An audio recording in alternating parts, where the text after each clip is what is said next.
Hello guys, welcome back to Online Help Guide. In this video, I'm going to show you how you can add text on your video through Videoleap. Let's get started. First, open Videoleap on your device. Tap on the import icon at the bottom. Tap on New Project. Now select the video that you want to edit. Tap on Add to Project.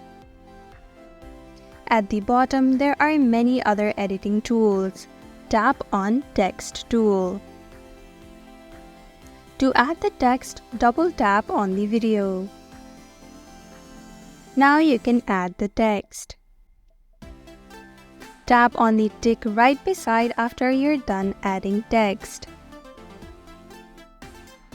Now you can scroll the yellow bar to resize for how long you want the text to appear.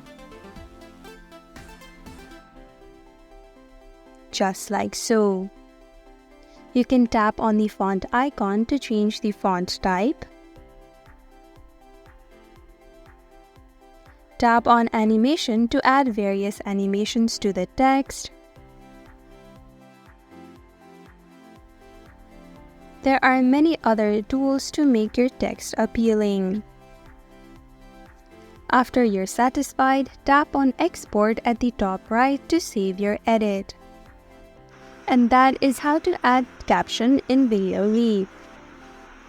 Thank you for watching Online Help Guide. Hope this video was helpful. If it was, then hit the like button and comment down if you have any questions or feedback. Also, if you're new to our channel, subscribe and hit the bell icon so that you don't miss our upcoming videos.